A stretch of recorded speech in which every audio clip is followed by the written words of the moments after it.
بسم اللہ الرحمن الرحیم۔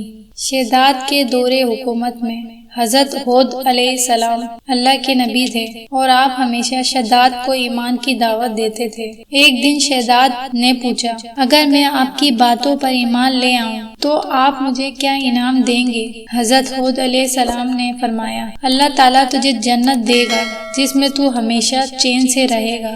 شداد نے حضرت ہود علیہ السلام سے جنت کے اوصاف پوچھے تو انہوں نے جنت کی خصوصیات تفصیل سے بیان فرمائی۔ یہ سن کر شداد بولا، مجھے اللہ کی جنت کی کوئی ضرورت نہیں، ایسی جنت میں خود ہی بناؤں گا۔ اس دن سے شداد کی مسلسل یہ کوشش رہی کہ وہ ایک ایسا شہر تعمیر کرائے جو ہر لحاظ سے جنت جیسا ہو۔ اس نے اپنے بھانجے ضحاک کو، جو ایران کا حاکم تھا، کہلا بھیجا کہ جتنا سونا چاندی تمہارے پاس جمع ہے وہ فوراً میرے پاس بھیج دو۔ ضحاک نے ایسا ہی کیا۔ شداد نے پورے ملک میں اپنے کارندے روانہ کیے جو بہت بڑی مقدار میں سونا چاندی جمع کر کے لائے۔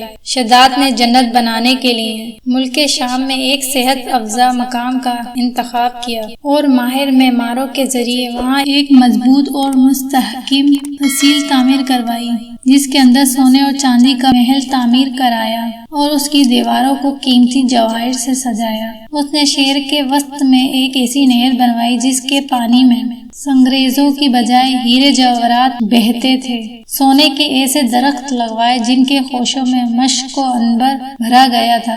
جب ہوا چلتی تو مشک و عنبر کی خوشبو پورے شہر میں پھیل جاتی۔ بیان کیا جاتا ہے کہ شداد نے محل کے چاروں طرف سونے کی اینٹوں سے 12,000 کمرے تعمیر کرائے اور ہر کمرے کو یاقوت اور ہیرے جواہرات سے مزین کیا گیا اور اطراف و جانب سے خوبصورت اور جوان عورتوں کو وہاں لایا گیا۔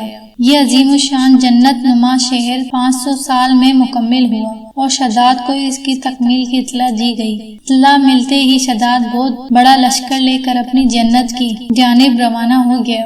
ابھی شہر سے ایک منزل کے فاصلے پر تھا کہ اس نے ایک ہرن دیکھا جس کے پاؤں چاندی اور سینگ سونے کے تھے۔ ہرن کو دیکھ کر وہ لالچ میں آ گیا اور اسے پکڑنے کے لیے اس کے پیچھے اپنا گھوڑا لگا دیا۔ بھاگتے بھاگتے وہ اپنے لشکر سے جدا ہو گیا۔ اس نے شداد کو پکار کر کہا، شداد، تو نے عالیشان محل تعمیر کر کے یہ سمجھ لیا ہے کہ اب تو موت کے پنجے سے بھی آزاد ہو چکا ہے۔ یہ سن کر شداد کا رواں کانپنے لگا اور اس نے پوچھا، تو کون ہے؟ اس نے جواب دیا، میں ملک الموت ہوں۔ شداد نے کہا، اس وقت تمہیں مجھ سے کیا کام ہے اور میری راہ میں کیوں روڑے اٹکا رہے ہو؟ ملک الموت نے کہا، میں صحرا میں تیری روح قبض کرنے آیا ہوں۔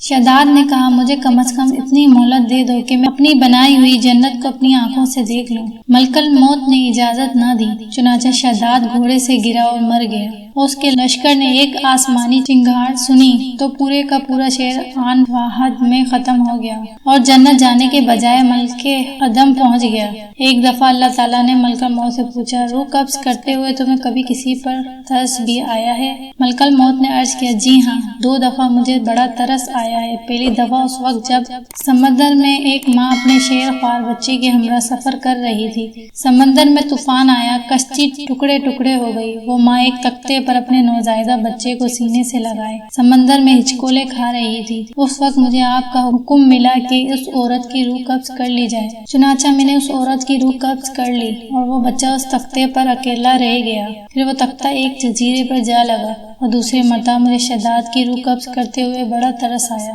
وہ تیرا دشمن تھا مگر اس نے بڑی محنت سے جنت تعمیر کرائی تھی اور تو نے اسے دیکھنے کا موقع تک نہ دیا۔ اللہ تعالیٰ نے فرمایا، اے ملک الموت، تو نے دونوں ایک ہی شخص پر ترس کھایا تھا۔ تختے پر جس بچے کو تو نے دیکھا تھا ہم نے اس کی پرورش کی، اسے عزت دی، اسے اقتدار دیا اور وہ بدبخت ہمارا منکر بن بیٹھا اور ہماری جنت کے مقابلے میں اپنی جنت تیار کرنے لگا۔ در حقیقت شداد ہی وہ ہے، شیر خوار بچہ تھا جس کی ماں کی روح تو نے قبض کی تھی۔ خدا کے انکار کا یہ نتیجہ تو دنیا میں ہے اور آخرت کا عذاب اس سے کہیں زیادہ ہے۔